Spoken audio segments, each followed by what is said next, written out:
I'm going to go ahead and get rolling. And I want to welcome all of you to our weekly Power Lounge. This is your place to hear authentic conversations from women in digital who have power to share.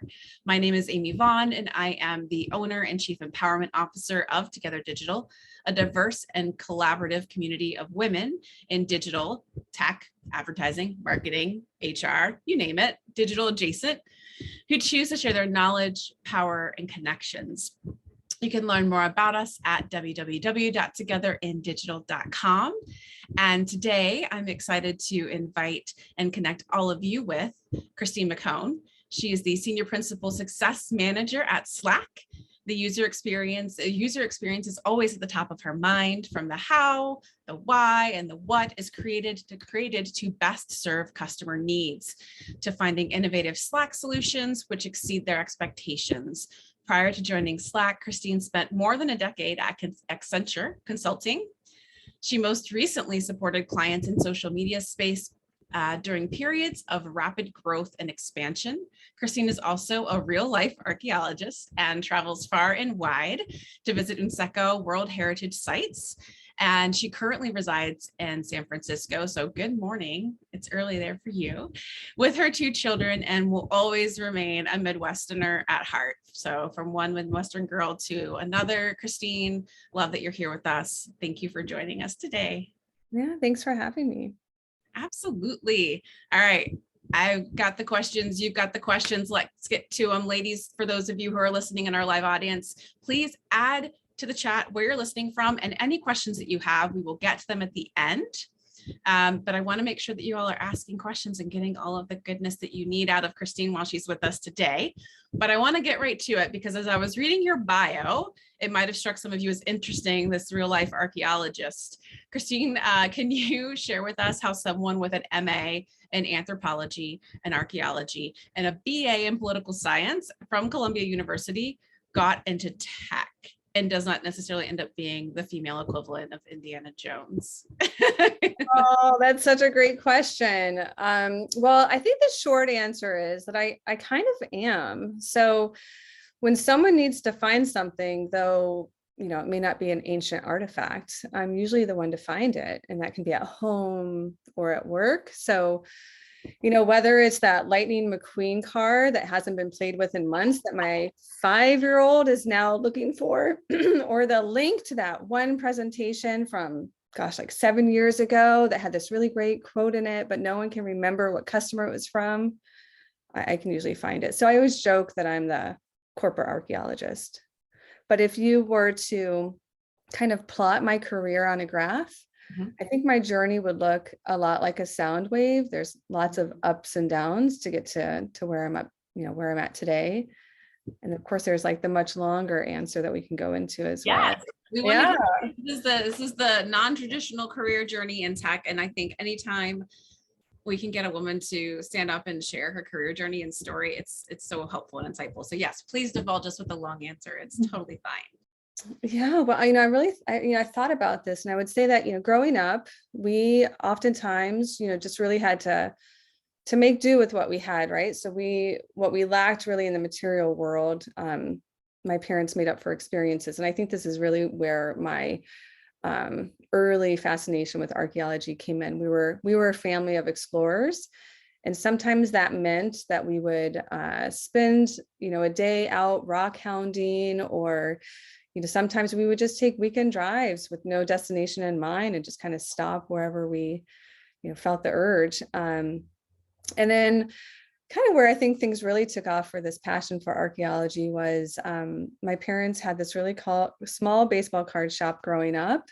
And on the weekends, they set up shop at our local flea market. And my older sister was kind of left at home to babysit the younger siblings, but they brought me along, and I would just wander around the stalls and got schooled by vendors on what all these interesting contraptions were. And that's really, I think, where the love of archaeology and history came from. And also, I think being a child of the 80s, watching Goonies and Indiana Jones probably played a part of it too. But when it was time to go off to college, I didn't go. No one in my family had gone to college. And so I just began working. It was really the only thing I knew to do and had been doing since, gosh, I was probably 10. So first in my parents' baseball card shop and then babysitting. I've had some interesting jobs over the years. There was the concession stand at a racetrack that I worked at. I was a cashier. I worked at an incense stand at the mall. I made food for vending machines at in the kitchen of a restaurant called Pasta Bucket. It was a fast food Italian restaurant. Receptionist, and then eventually I got a role doing a role in customer care at America Online, and that was really my first entrance into tech. And I only got that job because I passed the typing test. So there was typing tests that we needed to do 20 years ago. So I think from there, I was able to leverage that experience to work at other call center roles, Western Wireless and Sonicare. I mean, there's like so many. And then if you fast forward to my mid-20s, I kind of, again, leveraged all that experience to land a role doing accounts receivable with Accenture out in Ohio, supporting National Cash Register. And then I think things really picked up for me then. They decided to move the operations to Manila, Philippines. And it was my first time leaving the country. And I took that opportunity, and it really was transformative. When I came back from that, it was when I said, okay, I think I'm going to go to college now. But I was a little nervous still. I didn't know what I was doing. And I thought, okay, if I'm going to go to college, I really want to make sure that I get a job after that experience. Like if I'm investing all this time and energy.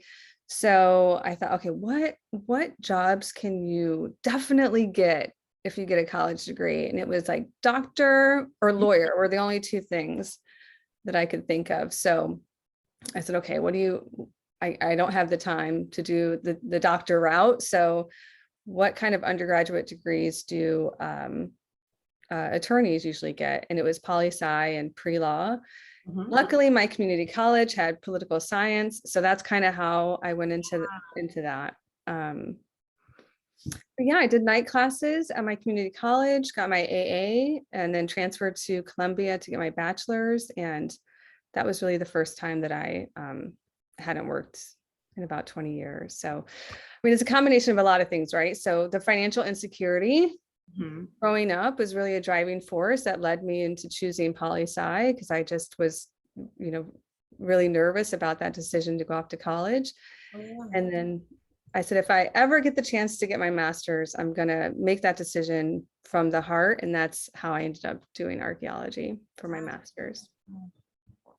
A very long answer, but that's how I got there. I think that's amazing. I mean, and Julie had kind of commented even in the chats, like all that before 30.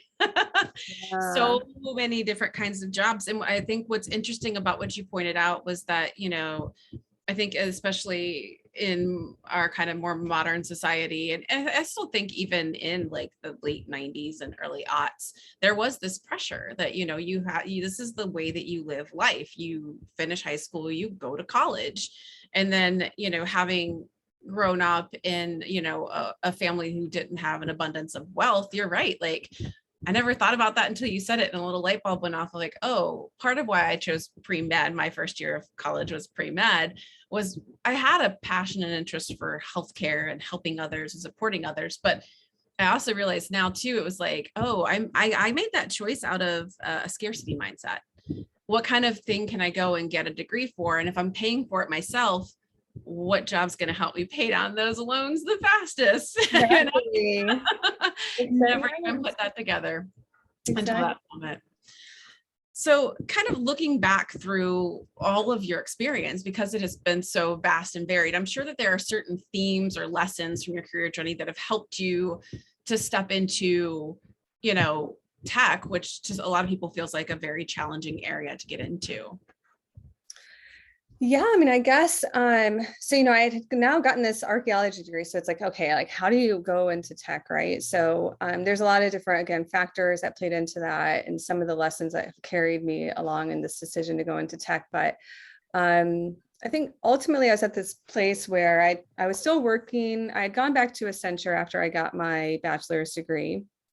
And I went into consulting because I had had this opportunity to work with a bunch of consultants when the operations moved over to Manila. And I thought, okay, that was pretty cool what they did. And they get to work with an array of customers or clients.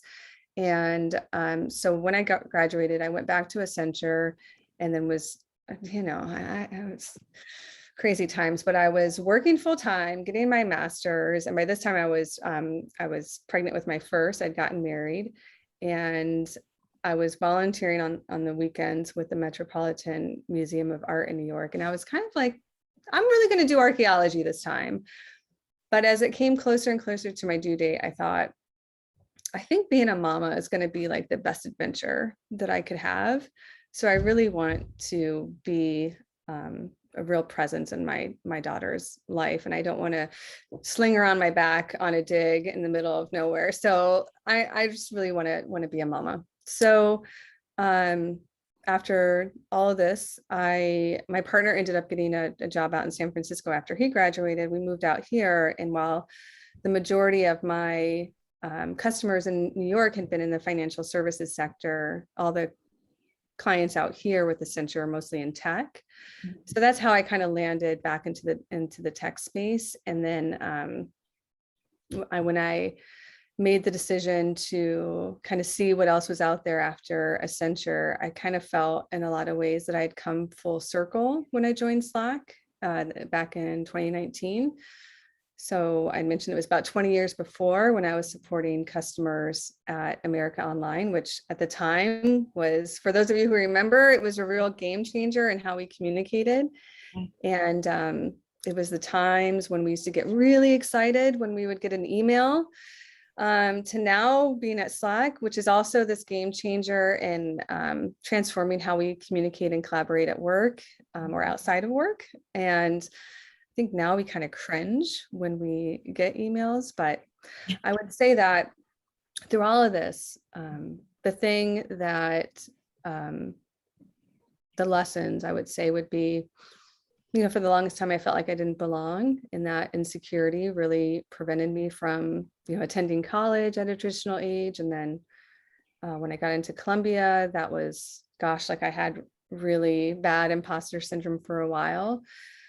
So I think I've had a lot of women kind of lift me up along the way and instill in me that, in fact, I do belong. And I think that has been probably the biggest lesson when I have that moment of, I don't belong, or I don't think I can do this. I'm like, no, you do belong. You worked really hard to get here, and all your experiences to date have made you into this very empathetic leader, and also someone who truly cares, because I've been through an experience myself.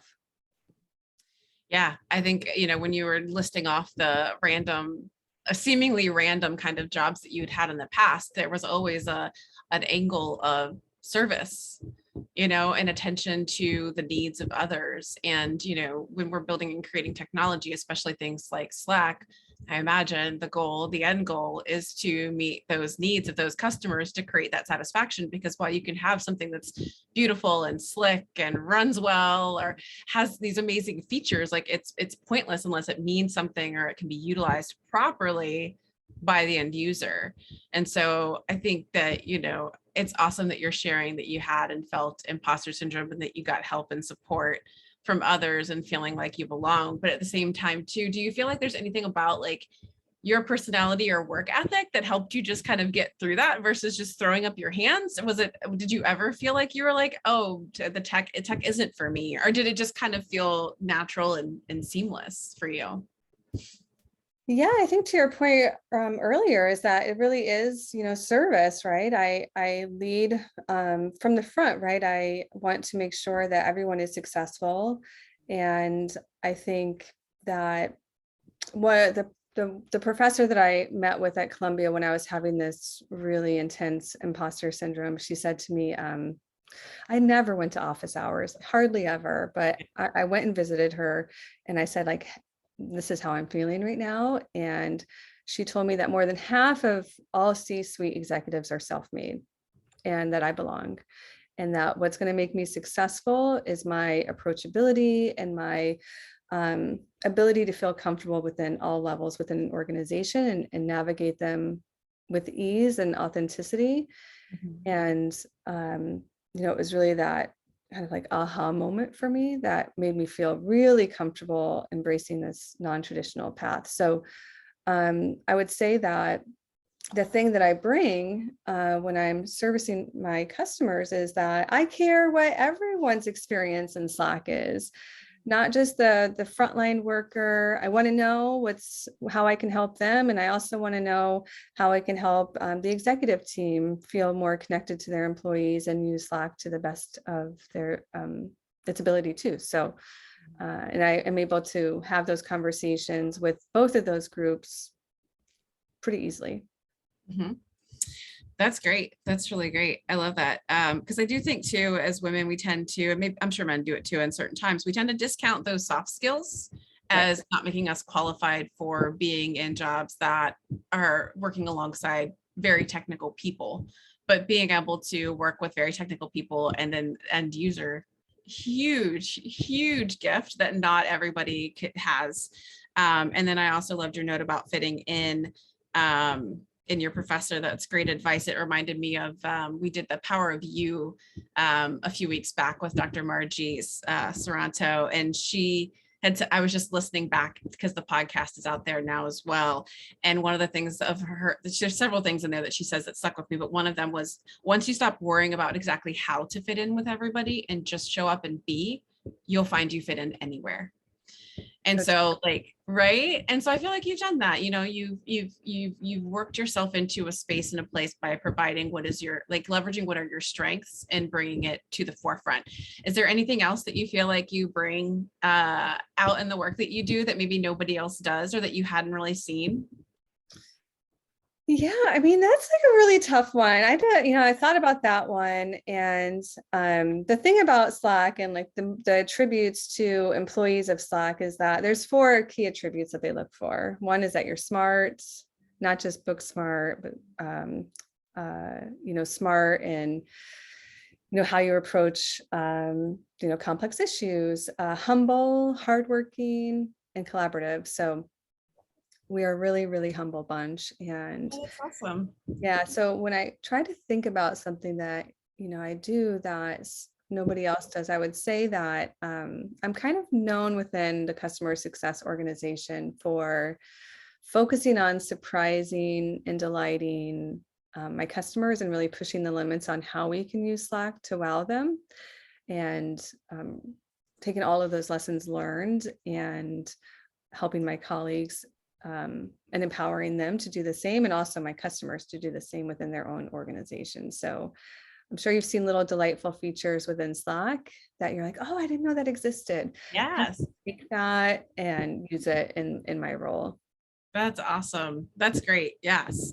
And then again, that deeper insight, it's not on, again, maybe there's some developers out there who are that, emotionally savvy and yes, they need this, or they wanting to build a really cool, slick feature that makes productivity easier. But then again, everybody's motivations are different, end user or not.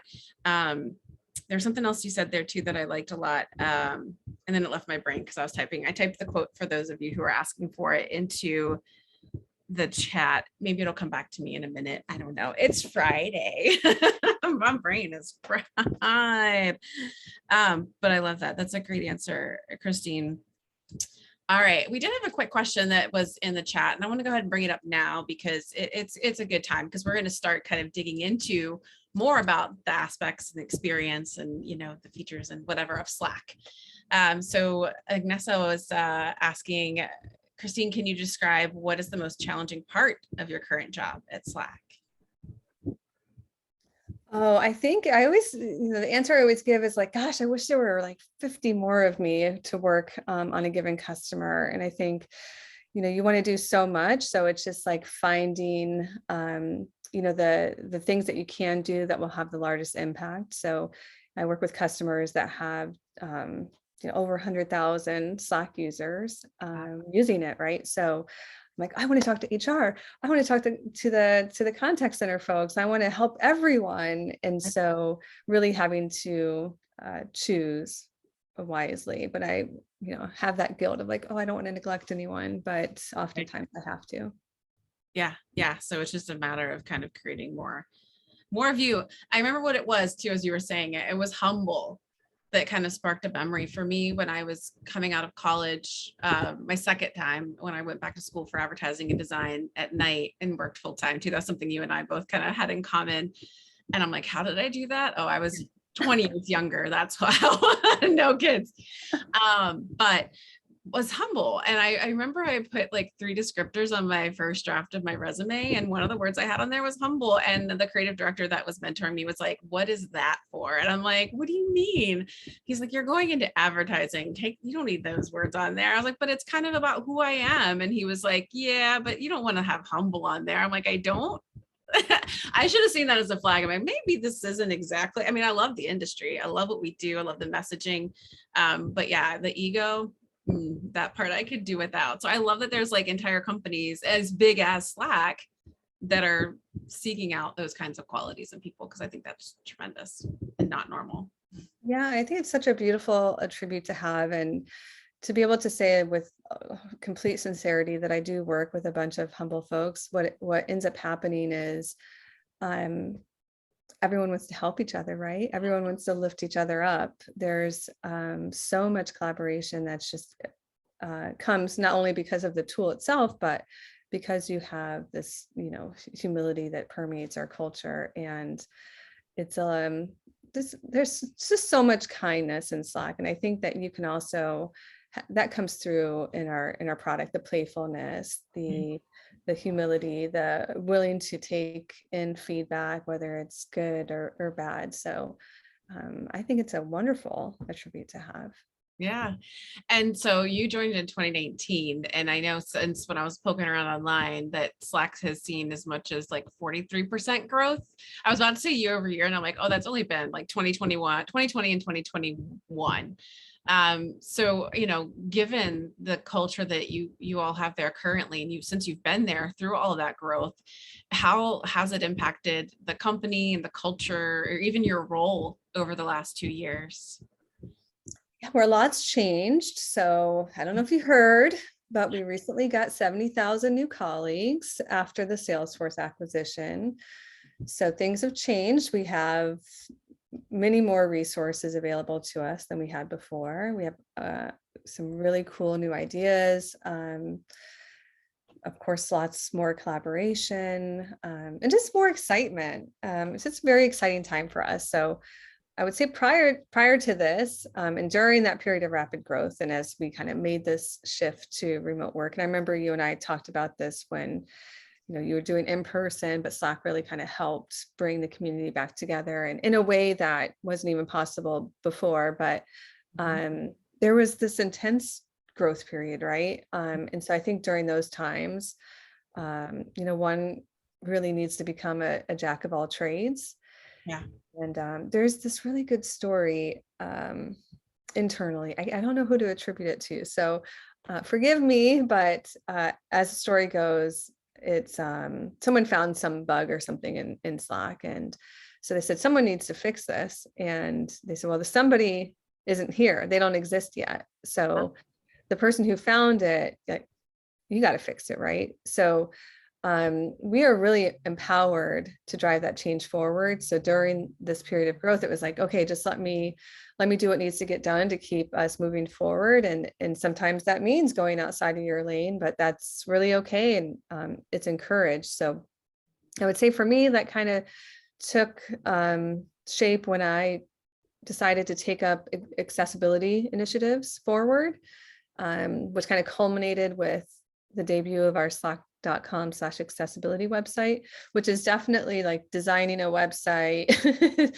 does fall outside the realm of a customer success manager, but I just did it. And then I would say as success managers, like we're often teachers, and I still do that a lot, but the thing that's kind of changed recently is that I'm very much in learning mode.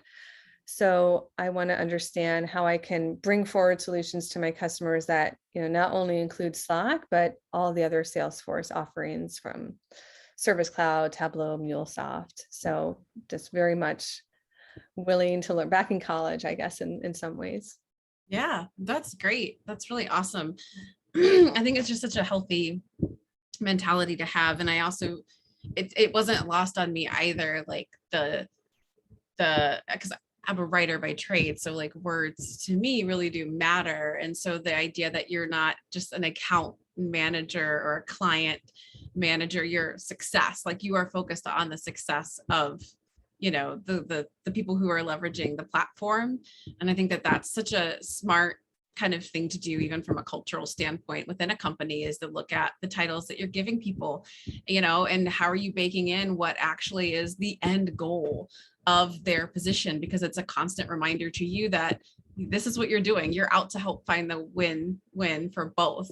It's kind of the same thing when I bought Together Digital at the end of last year, and I'd been operating as the chief executive officer, and it never really felt right.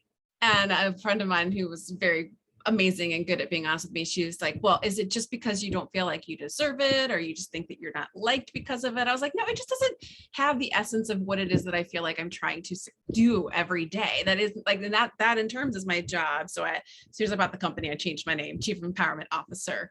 I love that. Yeah, I love Yeah, that. still CEO, still got that, That's true. the three big That's letters that amazing. everybody finds so important.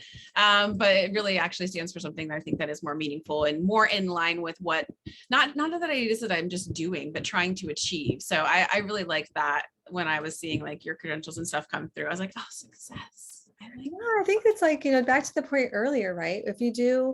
I do actually think about my title, right? Customer success. So going back to some of the earlier anecdotes that I shared when I said I really care about the success of everyone in Slack. I think that my title reminds me that that's what I'm here to do. And with the work on accessibility, it was that same kind of like, I'm a customer success manager. I need to make sure that this tool is successful and people are successful on it, no matter what their abilities are. So I think it is important to kind of remember, take pause, and just remind yourself of the task at hand. Yeah, exactly. Well, you alluded a little bit earlier to our community in Slack. For all of you that are listening today that are members, we live, breathe, and exist usually within these 4 Zoom walls and Slack. We're slowly creeping back into in-person events, but 100% Slack has been an essential part of our community and how we stay connected, feel seen and heard. We exchange knowledge and connections, and we encourage collaboration in this space. And we do it through a number of those channels. They're brilliant. We have a social yelling channel, which is actually what got you and I connected on LinkedIn, because we were both commenting on the social yelling channel, which is apparently everybody's favorite in most communities now and highly essential. I feel must be standard now. If your company has Slack and they're not using social yelling, maybe they should. We have a caregivers channel, which has been tremendous because several of us have been going through working with our aging parents or grandparents. We've got working moms and non-moms. And then channels specific to our industry, right? For all of our, social media, marketing, PR, data, tech, you name it. Like we've got all these great channels. And so, there was a point in which we kind of looked at like, is there a better route at one point? And I remember we decided to put it up as like a poll in Slack to say like, do we move to this new platform? We were trying to get members to kind of like check it out. And it was just like, I wish I'd have taken a video screen capture of it, because it was like overwhelmingly like in rapid succession, like 200 votes for just back. And we've been using it since 2016. So it's been very much ingrained like into our community and how they communicate. But I'm kind of curious for those who maybe aren't like me and Julie and maybe some of our members living in Slack day in and day out. What are some of the experiences that Slack has provided that is making it stand out and making it so ideal for these kinds of things like connection and collaboration? Yeah, I'd say like probably like going back to all the reasons I said before on what I love about what I do is top of that list is that we really, really, really care about the user experience, and change happens in real time. So we're always listening.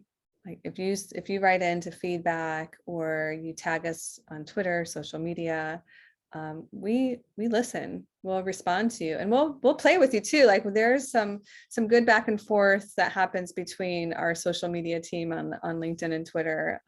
It's always a pleasure to see those interactions. But we find those. I think what makes Slack different is that we find those little ways to surprise and delight. I think probably the most recent fan favorite is the music that plays when you're waiting for someone to join a huddle. We didn't have to do that, but we did, and it's brought so many people joy, right? So I think it's that playfulness really comes out, and the care. Mhm. Well, that's awesome. I think what that also exemplifies for those of us who are in marketing and branding, it's like that consistency between the brand experience and the customer experience that makes a lot of those places like Slack so successful, because as a matter of fact, I was looking at, again, more fun facts and data. 1.5 billion with a B messages are sent via Slack every week. So I wanted to tap into a little bit of your anthropology degree a little bit to talk about and dig into what are some of the trends that you're seeing from a cultural and societal aspect and the way that people are communicating on a platform like Slack, because I'm a part of a few different Slack groups and there's like its own little culture within that. So yeah, I just wanted to nerd out about that for a little bit and see what you had there in the way of thoughts. Yeah, I love it. So I would say that it's a culture builder or a culture enhancer. It can foster a sense of belonging, right? So that's kind of the first three things that I think about. I just saw, actually, it was a couple weeks ago, there was a post from an employee at a customer who launched Slack last year. And I think in the early days of this launch, the kind of executive was a little standoffish, like, gosh, not sure about this Slack thing. And I'm like, no, listen, it's amazing. Everyone's gonna love it. Trust me. And, we kind of walked through the normal kind of value prop for it, but he was a really hard sell. Mm-hmm. So anyhow, it's been a year now. Things have gone beautifully, but this post I shared it with them too, in case they had missed it. But there was a person that found a neurodivergent channel within that company's Slack instance. And I wrote down the quote here, but let me see if I can find it. So, okay. So he said, as a person with ADHD, I can say it's hard sometimes to fit in on different environments. So the fact that you can feel supported in your workplace by people who seek to really understand each other and facilitate things so we can grow together is just amazing. And I thought, that is so cool.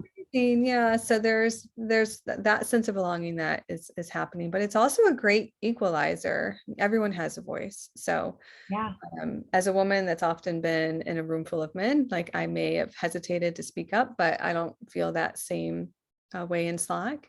Mm-hmm. And then to your point about the 5 billion messages, like that does seem like a lot, but I feel like there's billions and billions of more unaccounted for messages that happen every day through emojis. Yeah. A single emoji can really say 1,000 words, and we use them for everything: to agree, to upvote, to celebrate, to say yes, to say no. And so I think that while emojis have been around for a really, really long time, that Slack has allowed them to enter the workplace and to get work done. It's kind of different. Yeah, I do. I love it. I agree. I always joke and say that that's the language of the future. We're just gonna all just speak in emojis. But it is really helpful because when we're living in a remote world where, everyone, again, like whether they're neurodivergent or from a communication standpoint, just aren't really tremendous writers, in the sense that they can know what to emphasize where and how. And so whether you're giving or receiving a communication, yeah, emojis play a big part in helping kind of level that playing field so that you understand and know intentions and emphasis and things like that. So yeah, we're all about the emojis in digital. It used to seem like it was like an immature type of thing, the thing only kids do, but I agree with you. I think it's really essential, especially as we continue to work remotely and helping us express ourselves in a way that's nonverbal and not written. And I love that neurodivergent channel. We might actually create one for ourselves, for our group as well, because I think one thing that's been really good for our community is Slack. Within Slack is the fact that it is, our part of our goal and our mission is to create a safe space for women who, work in these very demanding industries where they're typically the minority. And so, trying to find and create those safe spaces, Slack is just such an easy way to do it. We have our peer groups, we have our meetups, but, Slack, you can kind of self-select into some of those spaces if that's something that you need. So that's tremendous. All right, we had another question come in from our audience. Okay. And we still have plenty of time for more questions if you all have other questions as well. Ignessa came back with another question. So thank you, Ignessa, for all your fantastic questions. Have you ever had a mentor in your career? And if so, how did you find the right person? Yeah, that's a great question. I said, that at one point I had all these women that were kind of lifting me up throughout my, periods of like, how do I move forward? Am I making the right decision? Do I belong here? So I think that, well, I haven't had one that's kind of been with me through my whole journey. I have had different mentors at different periods in my life. So I think in school, I was a research assistant for a female professor, and she was a real trailblazer at the time when she got her graduate degree in the 70s and her PhD. And so she was just this really tough lady. And she kind of helped me, she pushed me to my limits, right, as her research assistant. And when I would have those moments of, I don't know if I can do X or Y or Z. I was looking at, as a poli-sci undergrad at the time, I was like, well, like maybe I should go and get an internship in DC. And so, but I don't know. I don't think if I can do it. She was always there to kind of push me and to my limits based on her experience. So I just loved that she was also in a lot of ways, she went out of her comfort zone. So that's why I think I really leaned on her for advice. Yeah.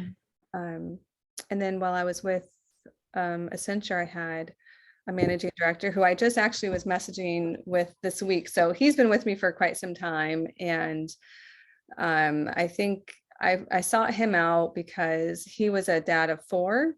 Mm-hmm. And he just was making the baseball games and coaching and was at all the birthday parties and still like absolutely killing it at the office every day. And so I said, how do you do it? And he gave me some really great advice and still continues to over the years. But he said, after you become a parent, you may not be able to work at the same pace that you did before, but you work smarter. Yeah. You'll be choosier. You're going to say no. And so, and you need to block out time and don't apologize for prioritizing your family commitments. And so I've kind of taken what I've learned from him over the years and applied it when I'm, mentoring new parents as they come back or welcoming them when they come back. Yeah. And still lean on him, as I mentioned, just for to touch base and career advice along the way. That's tremendous. I think what you pointed out there, that's really good for, I think, others to hear and know, because mentorship comes up a lot with our group. We have a whole mentor directory, and some people will take it on and some people won't. And again, the conversation of mentorship is just an ongoing thing, especially for women. It's like mentors and degrees somehow make us feel more substantial, more whole. Not to say that you can't get through a career without them, but the two things that I felt like you pointed out with both of those mentor situations is, one, they're both organic, right? It wasn't like a formalized mentorship program that somebody set up for you, and then, you got matched with them, and then there was a meeting scheduled for you. Like, you looked at someone within your field or within your purview even and said, they are doing or exhibiting a behavior or a succeeding in spaces and in ways that I want to, right? Right. Like you look at somebody and you're like, that's kind of how I want to be when I grow up. Yep. And so then walking up and just being like, well, how do you do this? I've been reflecting on this a lot too, because, I've had so many amazing mentors and they've all, and it didn't occur to me until like this last year that they were all business owners. And I was just gravitating towards all these business owners, I mean, I would look to my creative leaders or the heads of my agency and things like that, but I didn't really look at them and go, oh, like I was more gravitating towards these business owners. So I think that's really good advice, to kind of look for the kinds of folks that are exuding the kinds of career and life. I love that he has 4 kids and he makes all the baseball games. That's a good reason to reach out to somebody and be like, how do you do this? Mhm. And then if they're so inclined, they're probably going to be really excited to tell you how they're doing it, just the way that now you're excited to pass on the way he mentored you to mentor your other parents. Because I know from sitting through a lot of our working moms peer circle groups that we do once a month, and actually that's our topic next week. We're going to be doing real talk about working moms, because there's just so much about the fact that we discount ourselves or we get discounted at work because we've become parents, where they think we'll show up less, we'll do less. It's like, no, actually, I've never been more freaking efficient in my life until after I became a mom. That is so true. So yeah, I think that's wonderful advice. Does anybody else have any questions for Christine?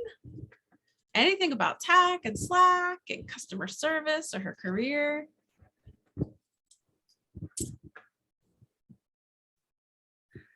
I did want to say on the emojis, if you don't have one of these channels yet, we have a channel where people can explain what emojis mean.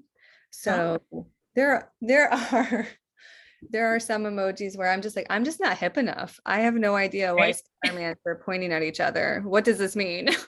Right. So having a place to kind of define what those are, because meanings across emojis can change based on where you're at, what generation you belong to, what region you're in. So that's been like a fun way for us to just learn more about, like, Yeah.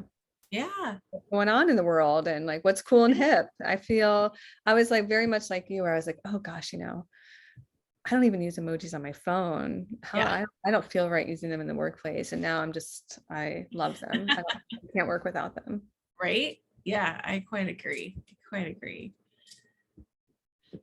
Wendy says that she's getting feedback from her team that are feeling channel overload. She's not sure what to do about that yet. Do you have any thoughts or ideas? That's a great question, Wendy. We have the same problem.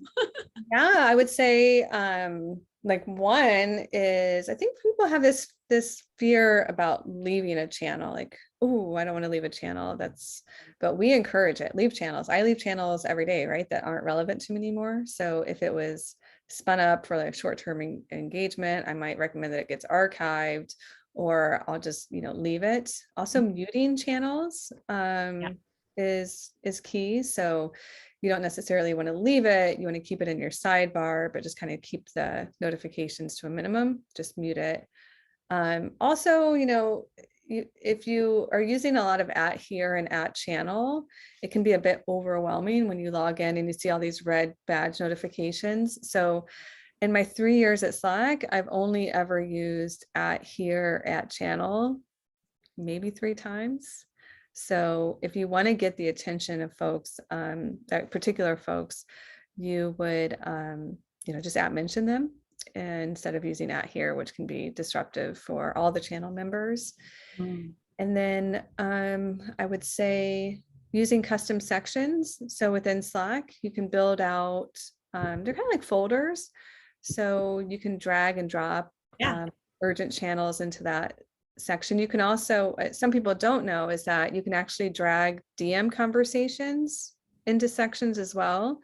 So yeah, it's a little bit of a game changer. Yeah. So if you have a group of folks that you're, your teammates, your colleagues, your direct reports, and you just want to have that DM conversation always present, just create a custom section for it. That's wonderful. Yeah, somebody had mentioned that in the chat. I think it was Nikki says they have organizing channels into sections also has been really helpful. Yeah, yeah. And those are all personal sections, Wendy. So they're not kind of dictated from the top down. Yeah. Yeah. Yeah, Kind of that's help you probably, start to organize things yourself. And I agree. I think when I'm onboarding new members, I try to remind them that the channels are there for them. It's not an email. It's not your email. You don't need to inbox zero it every day. Sometimes you can just mark it all as read. Because again, like if it's not within your starred channels and it's not within a, or if it's in a channel that you've muted because you don't feel like you really need to be listening all the time, at least for our group, and it's a community thing. Obviously, participation is not mandatory. So like, but I can understand where if you're in a work situation, it could start to feel like another inbox, but clearly there are some good options for categorizing and creating some collections so that you don't feel quite so overwhelmed. So right. that's awesome. And then we had a couple more questions come in. One from Donna. Hey, Donna, I enjoyed hearing about your journey. What is your unique journey? How has your unique journey influenced how you seek out and hire talent? It's a great question, Donna. I think, my current role is not having a team. I'm in an IC role now, but before joining Slack, I was able to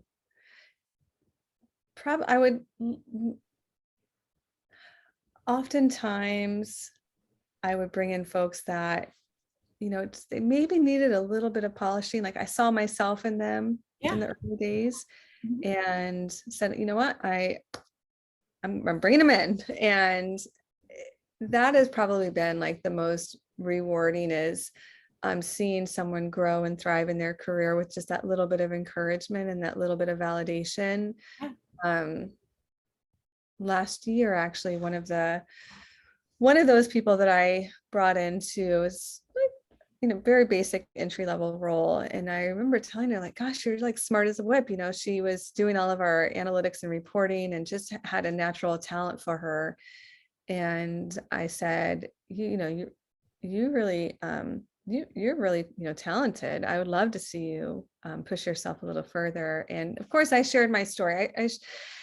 At first I was always nervous to share my story, right? But I think what I've seen over the years is that being vulnerable myself and explaining this non-traditional path has been people that are kind of teetering or thinking like, gosh, I don't belong, or gosh, I'm now in my 20s, or now I'm a mom, I can't go to school, or I can't do this or that. It's like, no, absolutely, you can actually. And there are people that are willing to share that story with you. And being non-traditional, we bring so much more to the table. So I want to inspire others. But all that to say, this particular employee that I had, she got accepted to Columbia for graduate school. And she said that it was because she learned my story and my path, and that I encouraged her along the way, that she did it. And she's in New York City right now. I'm so proud of her. Amazing.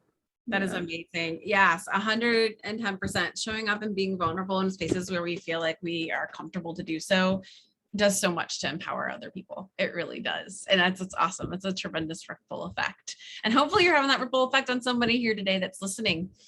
Because we've got more questions. What is the most satisfying thing about your job at Slack?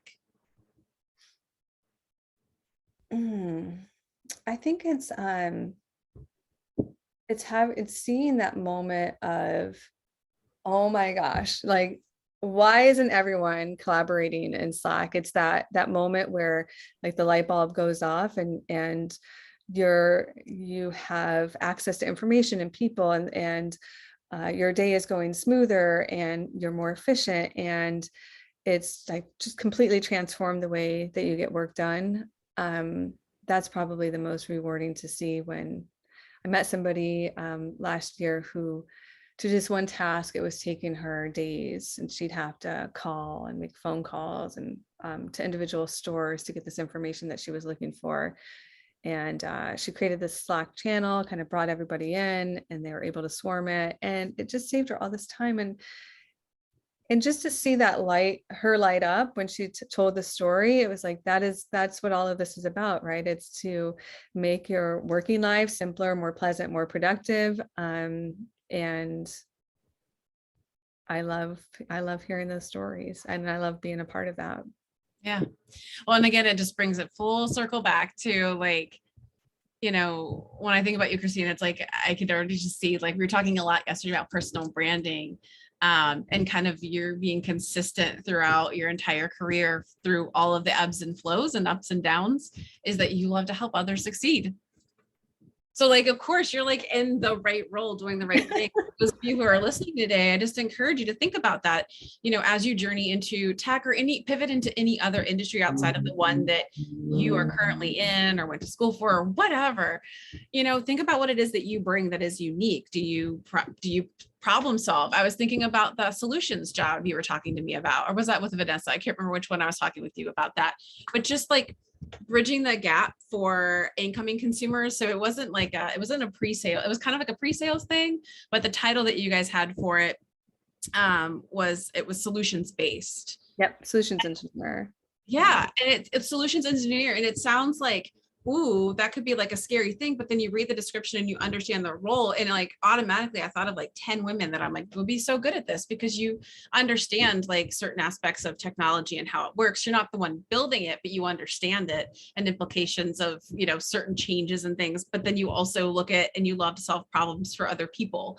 So, you know, the tech world is full of, and it's such a exploding arena for so many things in so many ways.